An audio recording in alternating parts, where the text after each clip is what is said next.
Tujuan saya membuat video ini yaitu untuk memenuhi tugas ujian akhir semester pada mata kuliah Teori Hukum dan Konstitusi dengan dosen pengampu yaitu Ibu Dika Ratu Marfuatun SH.MH. Baik, di sini saya akan menjelaskan mengenai The Founding Fathers. Adapun poin-poin yang akan dibahas yaitu yang pertama pengertian The Founding Fathers, yang kedua tujuan umum dengan adanya The Founding Fathers, dan yang ketiga yaitu menjelaskan tentang siapa saja Bapak Bangsa Indonesia. Masuk ke pembahasan yang pertama yaitu pengertian The Founding Fathers. The Founding Fathers adalah julukan bagi para tokoh Indonesia yang memperjuangkan kemerdekaan bangsa Indonesia dari penjajahan bangsa asing dan berperan dalam perumusan bentuk atau format negara yang akan dikelola setelah kemerdekaan. Namun perlu dicatat bahwa istilah Founding Fathers lebih sering digunakan untuk mengacu pada para pendiri negara Amerika Serikat. Namun di Indonesia juga terdapat tokoh-tokoh penting yang berperan dalam pembentukan negara dan memiliki tujuan yang serupa. Mereka sering disebut sebagai pahlawan kemerdekaan atau pahlawan nasional. Baik, pembahasan yang kedua yaitu tujuan umum dengan adanya The Founding Fathers dari pendiri negara Indonesia. Yang pertama yaitu kemerdekaan. Para pendiri negara Indonesia berjuang untuk mencapai kemerdekaan dari penjajahan Belanda. Mereka ingin mengakhiri dominasi kolonial dan membangun sebuah negara yang merdeka. Yang kedua yaitu persatuan dan kesatuan. Para pendiri negara Indonesia ingin menyatukan berbagai suku, agama, dan budaya yang ada di Indonesia menjadi satu bangsa yang kokoh dan bersatu. Mereka berusaha untuk menciptakan rasa persatuan dan kesatuan di antara masyarakat Indonesia. Yang ketiga yaitu demokrasi, yang dimana para pendiri negara Indonesia memperjuangkan prinsip-prinsip demokrasi dalam pembentukan negara. Mereka ingin memberikan kekuasaan kepada rakyat Indonesia melalui pemilihan umum dan pemerintahan yang berdasarkan kehendak rakyat. Yang keempat yaitu keadilan sosial, yang dimana para pendiri negara Indonesia juga memiliki tujuan untuk menciptakan masyarakat yang adil dan merata. Mereka berjuang untuk mengatasi kesenjangan sosial dan ekonomi yang ada di masyarakat, serta memastikan bahwa setiap warga negara Indonesia mendapatkan hak-hak yang sama. Yang kelima yaitu pembangunan nasional, yang dimana para pendiri negara Indonesia memiliki visi untuk membangun negara yang maju dan sejahtera. Mereka berusaha untuk meningkatkan kualitas hidup masyarakat Indonesia melalui pembangunan infrastruktur, pendidikan, kesehatan, dan sektor ekonomi. Pembahasan yang ketiga yaitu menjelaskan tentang siapa saja Bapak Bangsa Indonesia. Adapun yang akan saya bahas atau jelaskan yaitu yang pertama Bapak Muhammad Yamin. Profesor Mr. Muhammad Yamin, SH.MH adalah sastrawan, sejarawan, budayawan, politikus, dan ahli hukum yang telah dihormati sebagai pahlawan nasional Indonesia. Ia merupakan salah satu perintis puisi modern Indonesia dan pelopor Sumpah Pemuda sekaligus pencipta imajinasi keindonesiaan yang mempengaruhi sejarah persatuan Indonesia. Muhammad Yamin dilahirkan di Talawi, Sawah Lunto pada 24 Agustus 1903. Ia merupakan putra dari pasangan Usman Baginda Khatib dan Siti Saadah yang masing-masing berasal dari Sawah Lunto dan Padang Panjang.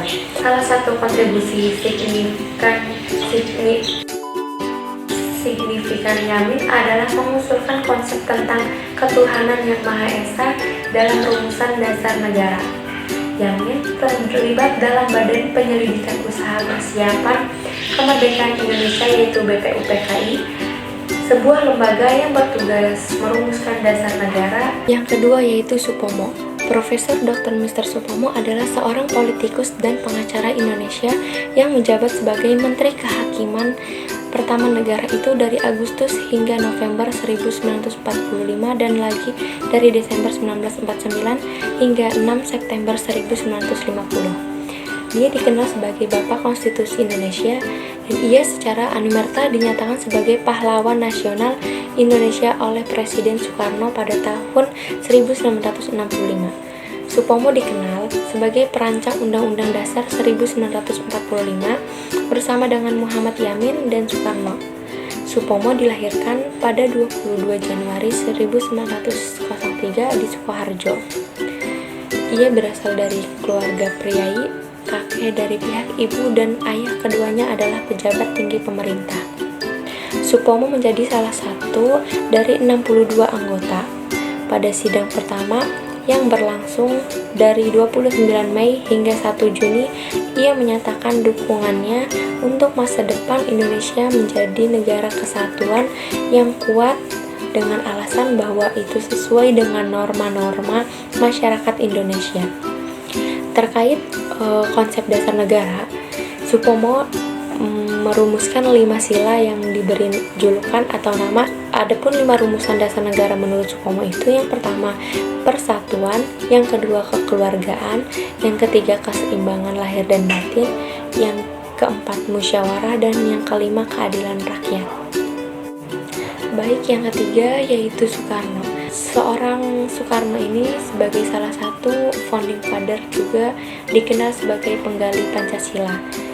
Tak dapat disangkal bahwa Soekarno ini adalah sumber pertama yang memperkenalkan Pancasila pada bangsa ini, yang dimana riwayat hidup Soekarno ini memperlihatkan tentang gambaran dirinya di masa depan dan persepsinya tentang Indonesia yang merdeka dan berdaulat di mata internasional.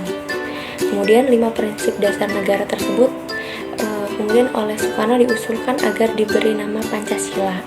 Atas saran teman beliau yang ahli bahasa, berikutnya ke-5 sila tersebut dapat diperas menjadi trisila yang meliputi sosio-nasionalisme, perikemanusiaan, dan sosio-demokrasi.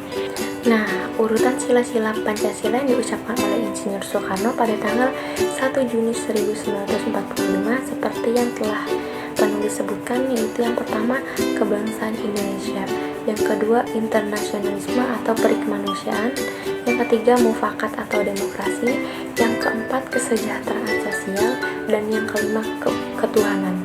Sedangkan urutan sila panitia 9 yang kemudian dikenal dengan Piagam Jakarta adalah yang pertama, yaitu ketuhanan yang Maha Esa dengan kewajiban menjalankan syariat Islam bagi pemeluknya; yang kedua, kemanusiaan yang adil dan beradab; yang ketiga, persatuan Indonesia; dan yang keempat, kerakyatan yang dipimpin oleh hikmat kebijaksanaan dalam permusyawaratan perwakilan; yang kelima, yaitu keadilan sosial bagi seluruh rakyat Indonesia. Selanjutnya, tata urutan sila-sila Pancasila di pembukaan Undang-Undang Dasar 1945 adalah sebagai berikut. Yang pertama, ketuhanan yang Maha Esa; yang kedua, kemanusiaan yang adil dan beradab; yang ketiga, persatuan Indonesia; yang keempat, kerakyatan yang dipimpin oleh hikmat kebijaksanaan dalam permusyawaratan perwakilan; dan yang terakhir, yang kelima, yaitu keadilan sosial bagi seluruh rakyat Indonesia.